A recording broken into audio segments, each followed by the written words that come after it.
Vita delle sezioni, impegno dei cittadini sul territorio, con Stefania Paccagnella e Marco Grimoldi.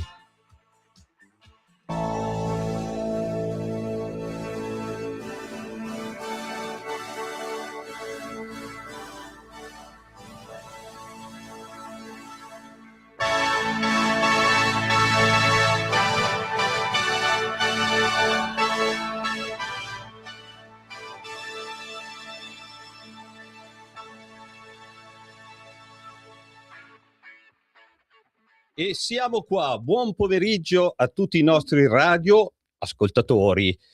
Marco Grimoldi e Stefania Paccagnella. Ciao Stefania, tutto Ciao. bene in settimana? Meravigliosamente bene, come direbbe il nostro Mattia Chiandotto. Perfetto. Quindi ciao Matti! Oggi abbiamo un ospitone, però prima Sì. fammi dare i due piccole cose che devo dare come numeri di telefono. Mi raccomando in maniera corretta. Sì, sono stato, tra virgolette, mi hanno fatto un pochettino un corso di numeri.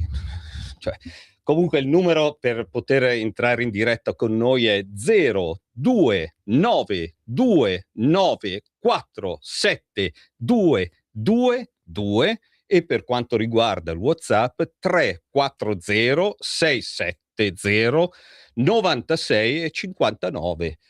Va bene Natalia, sono stato bravo, grazie Natalia, sta diventando rosso la Natalia, però vabbè. Dove siamo oggi? Oggi siamo in Monza e Brianza, però siamo in Regione Lombardia, Sì. con un grande ospite, giovanissimo, Alessandro Corbetta. Eccoci qua. Buon pomeriggio. Dobbiamo snocciolare il curriculum di Alessandro. Io penso che tutti lo conoscano perché comunque è in Lega da giovanissimo. Snoccioliamo qualche notizia, dai. Allora, assolutamente. Diciamo che ha iniziato prestissimo la sua carriera come politico, dapprima come aiutante, come aiutami, non mi esce la parola, collaboratore di Fabrizio Cecchetti. Sì. No, facciamolo parlare, interagiamo. Nel senso, dicevo, se abbiamo un microfono no, infatti dobbiamo un po' organizzarci. No, poi giro il mio. Nel 2013 diventa responsabile provinciale dei Giovani Padani. Sì, corretto. Vince le elezioni regionali, si candida e vince le elezioni regionali nel 2018, entra in regione. Ha studiato la ragazza, Sì. ha studiato. Io ci provo. È vero. Io ci provo. Ha ricoperto il ruolo di vicepresidente della Commissione Autonomia, ha fatto parte della Commissione Programmazione Bilancio e Commissione Ambiente e Protezione Civile, quindi è una cosa che ti tocca da vicino. Protezione civile mi tocca sempre. Poi una cosa che tocca a me, fa molto piacere, che ha promosso la costituzione dell'intergruppo consigliare per la lotta contro il cancro in collaborazione insieme a Salute Donna Onlus e varie associazioni di pazienti oncologici. La cosa positiva è che è un problema che ha toccato anche me e la condivisione su questo tema è molto importante, quindi è stato importantissimo proprio perché con l'ascolto diretto delle associazioni di pazienti che purtroppo hanno dovuto affrontare questa malattia, riusciamo a intervenire nel sistema sanitario per migliorare da un lato la prevenzione, che è fondamentale, ma quella che è la presa in carico, che anche quella è altrettanto fondamentale, riguardo alle questioni, purtroppo le patologie oncologiche che sul nostro territorio insomma ci sono, ed è una malattia che tutti conoscono e purtroppo in qualche modo ogni famiglia in media ne subisce, a che fare. Certo. Però è stato fondamentale ed è fondamentale mantenere questo intergruppo, perché l'ascolto diretto di chi vive la malattia è fondamentale per migliorare il nostro sistema sanitario. Con questo intergruppo abbiamo fatto davvero delle belle cose. Ma anche a livello psicologico poi diventa importante la condivisione, diciamo che è fondamentale. Tant'è che proprio dall'ascolto delle associazioni, con questo intergruppo abbiamo promosso il tema della psico-oncologia, cioè della psicologia applicata ai pazienti oncologici, ma non solo, anche ai familiari, quelli che sono che diventano di fatto caregiver del paziente, dove c'è una necessità non solo chiaramente di cure e di presa in carico, ma anche di presa in carico diciamo, da un lato dalla malattia, ma dall'altro lato anche della mente, Sì, dell'anima, di sostegno psicologico e insomma Sì, questa iniziativa che abbiamo messo in campo negli ultimi mesi nasce proprio dall'ascolto e certo. dal confronto con le associazioni Mh. oncologiche. Sì. Poi è stato rieletto nel 2023, è stato nominato capogruppo presidente scusa, del gruppo Sì. Lega Lombarda Salvini, membro della Commissione Programmazione e Bilancio e Commissione Territorio e Infrastrutture. Bene, hai detto Quindi tutto, ho sì. detto Ha detto tutto. tutto, promossa, tutto Diciamo bene. che dall'emozione sempre non passa Natalia, ogni tanto mi inceppo, però Però insomma va sì, Ma è bene. andata a benissimo, è casa. Va andata A casa ha benissimo. studiato Tra benissimo. l'altro io volevo aggiungere una cosa, spero che ci ascolti, saluto tanto Giulia perché il nostro Alessandro sta diventando papà e quindi niente, adesso gli passo la parola, è È più a casa importante. Giulia e oggi in questo pomeriggio a casa col pancione che cresce, Quanto ti insomma. manca? Quanto manca? Manca è a giugno, quindi mancano ancora 3 mesetti, Bene, però il dai. pancione cresce, la piccola è in arrivo, è lì dentro al caldo, per cui Buono, dai. È femmina? una femminuccia, sì, Va bene. una femminuccia. Naturalmente Una scuola piccola Milan, leghista. scuola No, Salvini, dall'altra Milan, parte, scuola parte. Non ho cugini. Dall'altra Guarda che il parte, nella capitano... sponda Interista. nero-azzurra di Milano. Ecco, Sì. bravo. Sì, sì. Sì, Nome? Aurora? No, non l'abbiamo ancora deciso. dai, non l'abbiamo ancora sorpresa, verrà deciso. qua un altro monte e ci dirà è Niente, nata gli la passo il bambina. microfono. Ma senti Alessandro, io in te ho seguito moltissimo la proposta di legge per la valorizzazione e la tutela dei luoghi della tradizione cristiana. Tieni presente che è giusto, il Natale noi abbiamo tradizione, abbiamo tutti i nostri canti, abbiamo tutto quello che ci lega a questo momento felice e non mi piace cambiarlo per altre ideologie, per altre cose. Tieni presente che a Rescalda noi abbiamo costruito anche un'associazione, Alleanza Casa Rescalda, dove valorizziamo il territorio, valorizziamo i posti, come posso dire, la chiesa dove c'è la nostra sede e via dicendo. Mi è piaciuto anche molto il discorso che tu hai fatto su Sant'Agostino, perché il cammino di Sant'Agostino magari non tutti lo conoscono, è un cammino che si sviluppa, poi dopo te illustrerai meglio, su 600-700 chilometri e in pratica tocca Monza, Milano e Pavia e viene percorso in una ventina, 25 giorni e va a toccare tutti i santuari mariani. Certo. Tieni presente, la prima puntata avevamo qua il gruppo di Roce, un santuario molto conosciuto in Europa.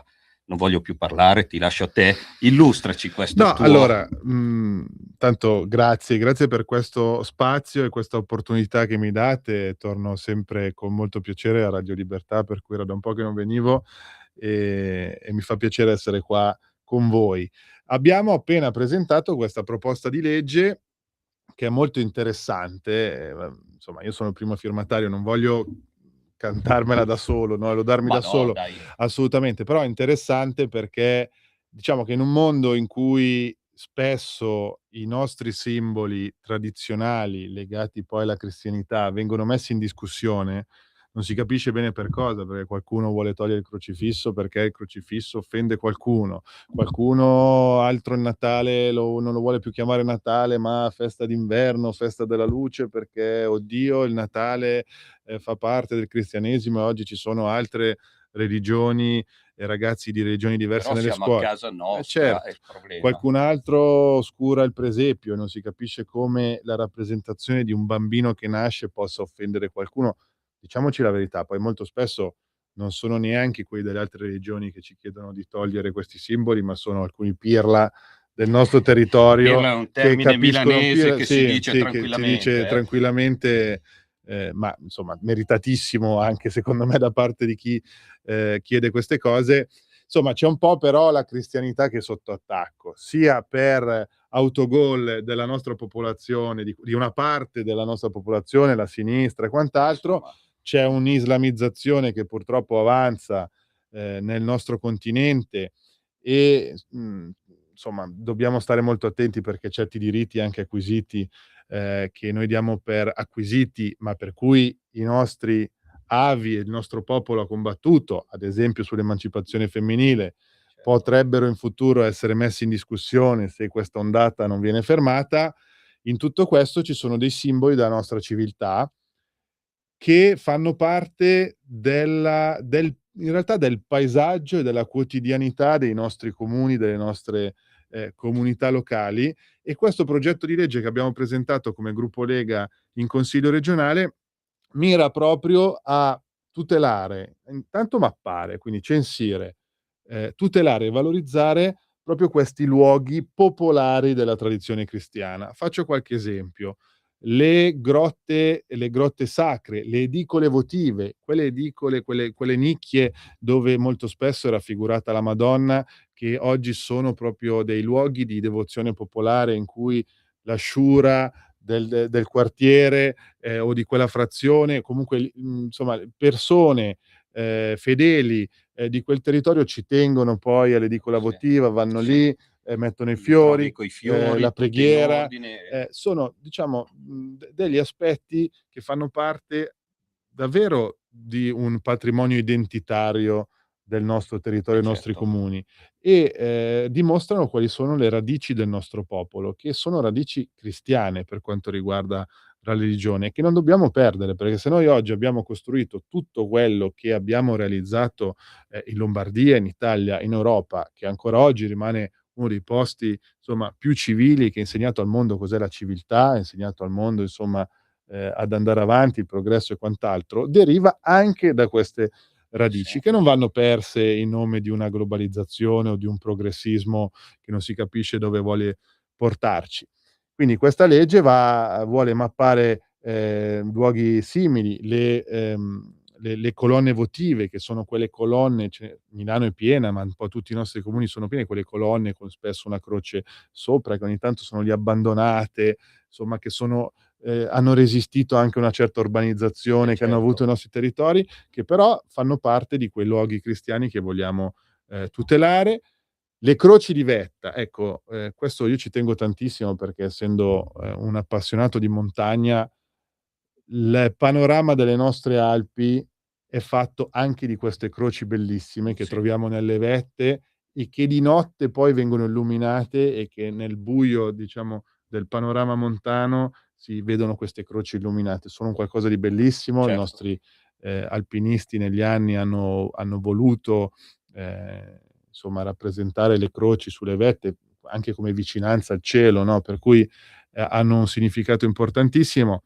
Negli anni scorsi qualcuno ha azzardato, se vi ricorderete delle polemiche, di toglierle, perché anche lì, insomma, una certa follia è arrivata anche purtroppo, a mettere in discussione le croci sulle nostre montagne. Poi la polemica è rientrata perché la Lega è insorta, ma lo stesso CAI, ha smentito poi la persona che aveva avanzato questa proposta. Ecco, noi invece al contrario vogliamo mapparle, tutelarle, valorizzarle, fare in modo anche che ce ne siano di nuove, Sì, in perché realtà, sono perché tradizioni, certo, che vengono tramandati da padre, figlio, nonni, bisnonni e via dicendo. certo. Cioè, e perché devi Sono cancellare tradizioni, cristiane? certo, e Attenzione, definiscono la nostra terra, cioè la rendono definiscono. peculiare rispetto ad altri territori. Noi non siamo una terra, insomma, cioè una terra che è millenaria, ha delle radici millenarie, ha delle tradizioni, ha uno stile architettonico, si è sviluppata in un certo modo. Noi tutti questi aspetti caratterizzanti della Lombardia,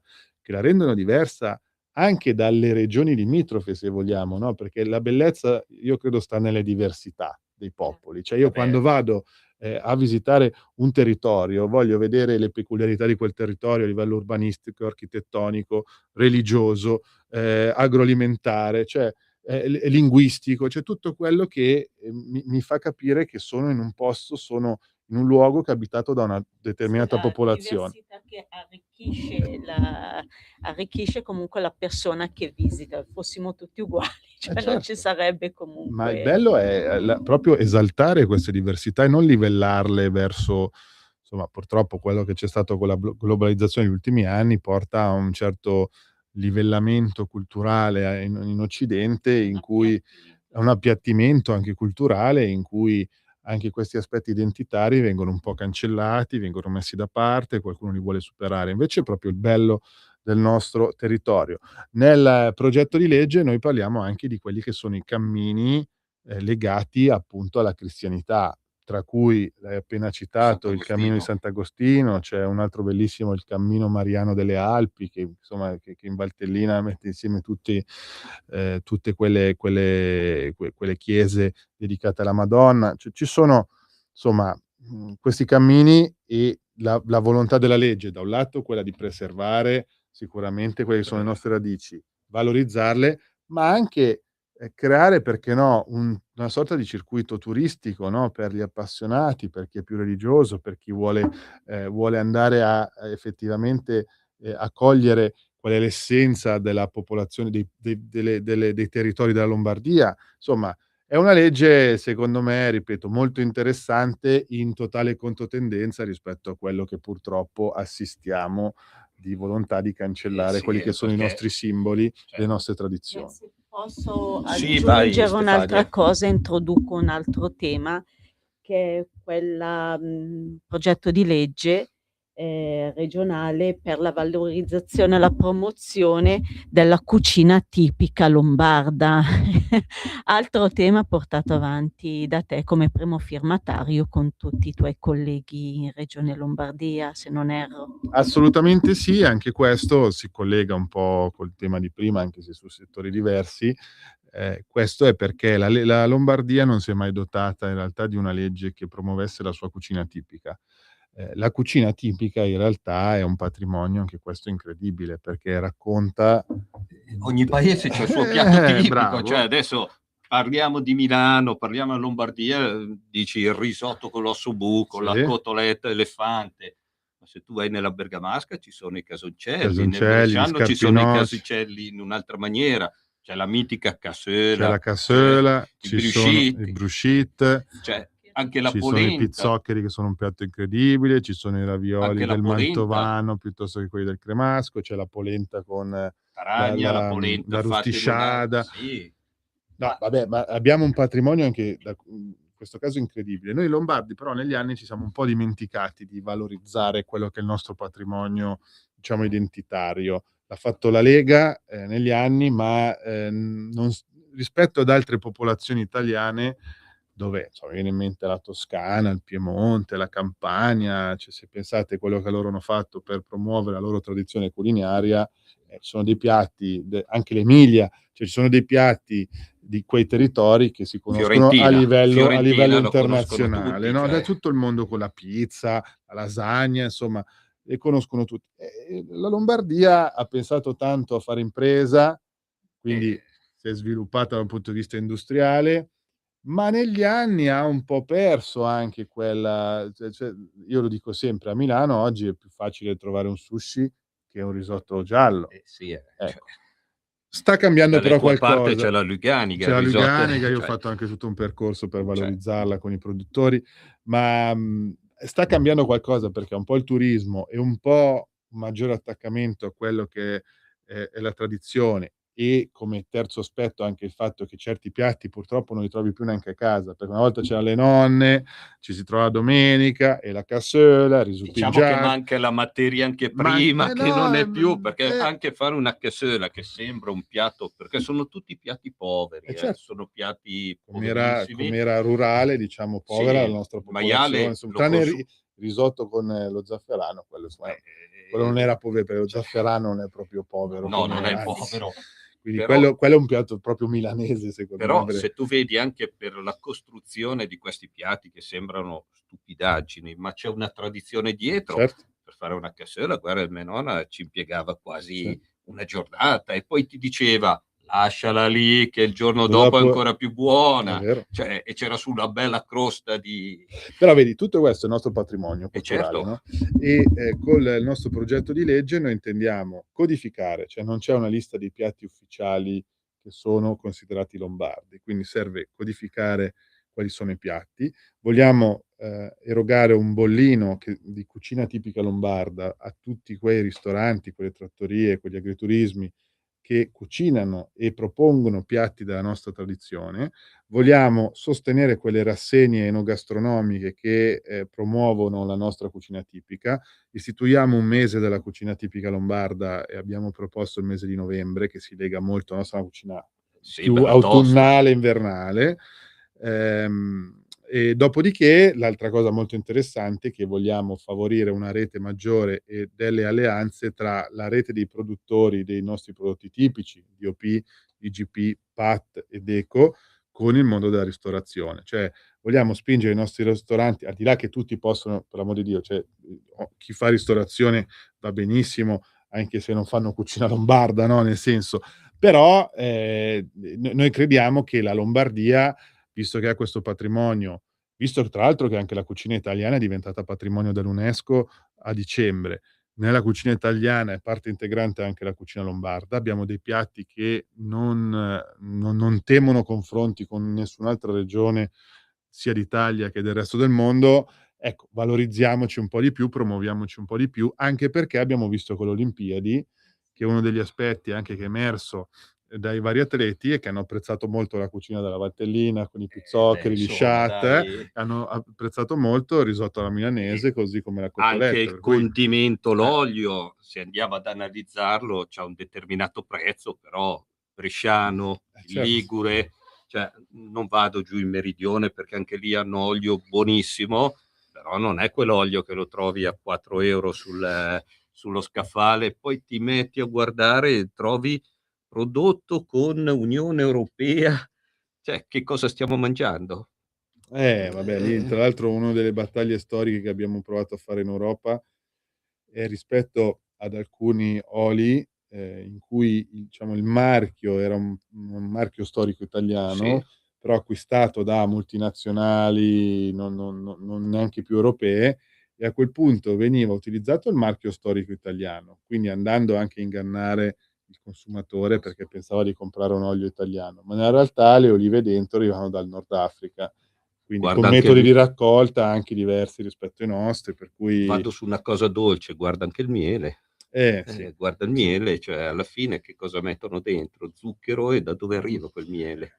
Cioè, lo Tant'è vedi che sempre uguale, il miele non è uguale. no, c'è tutto, io vedo però ci sono tante realtà agricole Certo, che insomma che riescono a fare meglio a livello artigianale, lì insomma e abbiamo poi il dei costo mieli di non qualità è il eccelsi. costo sali, però tu lo mangi e dici che buono, ti fa mal la gola, Certo, mandalo giù un certo. pochettino, i vecchi rimedi della nonna, tra virgolette.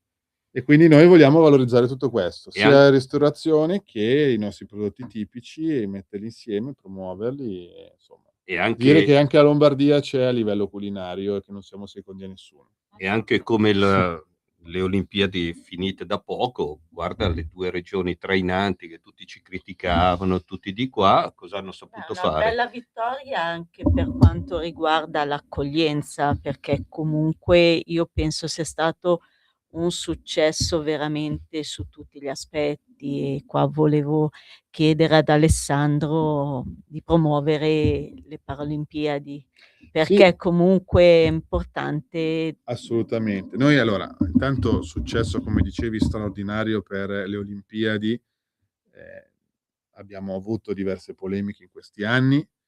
Ieri in consiglio regionale c'è stata un'informativa del presidente Fontana che giustamente è arrivato in aula e con orgoglio ha rivendicato la paternità delle Olimpiadi perché, insomma, parliamoci chiaro, senza Attilio Fontana, senza Luca Zaia, senza Giorgetti e Salvini, queste Olimpiadi non ci sarebbero mai state.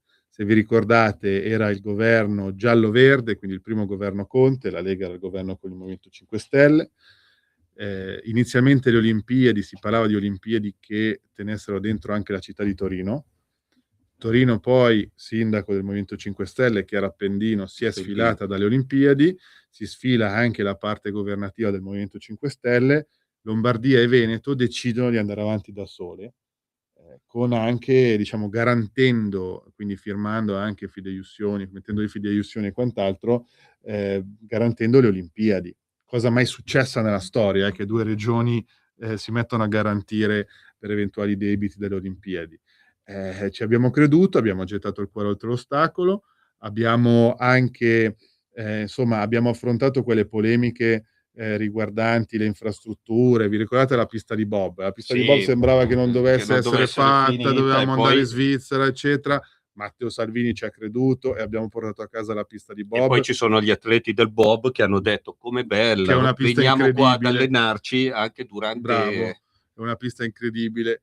Le infrastrutture che rimarranno poi saranno il lascito delle Olimpiadi, tutte quelle realizzate per le Olimpiadi, per lo svolgimento, che sono state realizzate tutte in tempo, e i palazzetti sportivi, diciamo i luoghi che saranno anche centri in cui i nostri atleti potranno allenarsi dopo le Olimpiadi, e tutte quelle infrastrutture invece viarie che non tutte sono state ultimate, ma che verranno poi realizzate. Parliamo di miliardi, cioè per la sola Lombardia più di 5 miliardi. Poi, attenzione, anche molti atleti hanno detto, oh cavolo, dormiamo sul letto di legno. No, ricordate le polemiche in Francia? Sì, che andavano a dormire fuori, faceva troppo caldo, si mangiava male. Da noi il cibo, l'abbiamo detto prima, è stato glorificato un po' da tutti.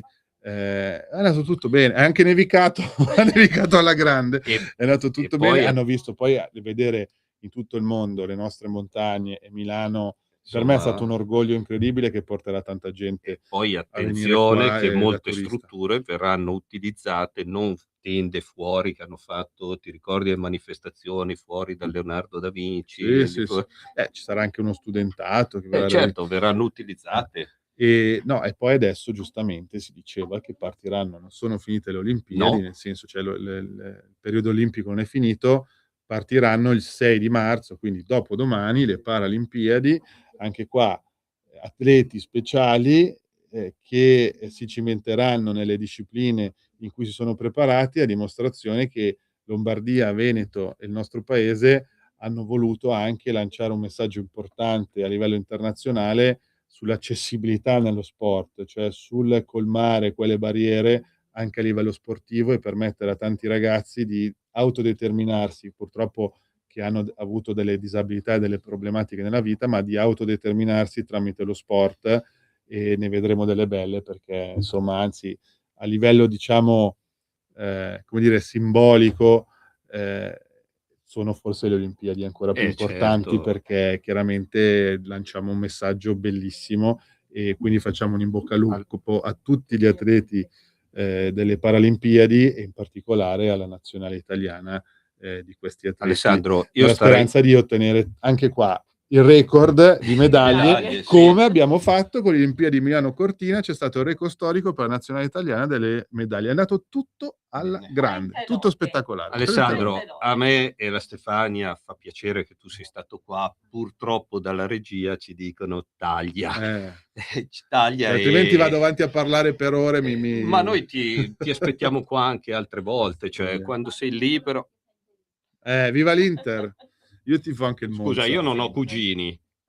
Ci dispiace, siete la seconda squadra di Milano. Dobbiamo chiudere, grazie mille. E ciao Alessandro. Ci vediamo mercoledì prossimo, grazie Natalia. Grazie. Avete ascoltato Lega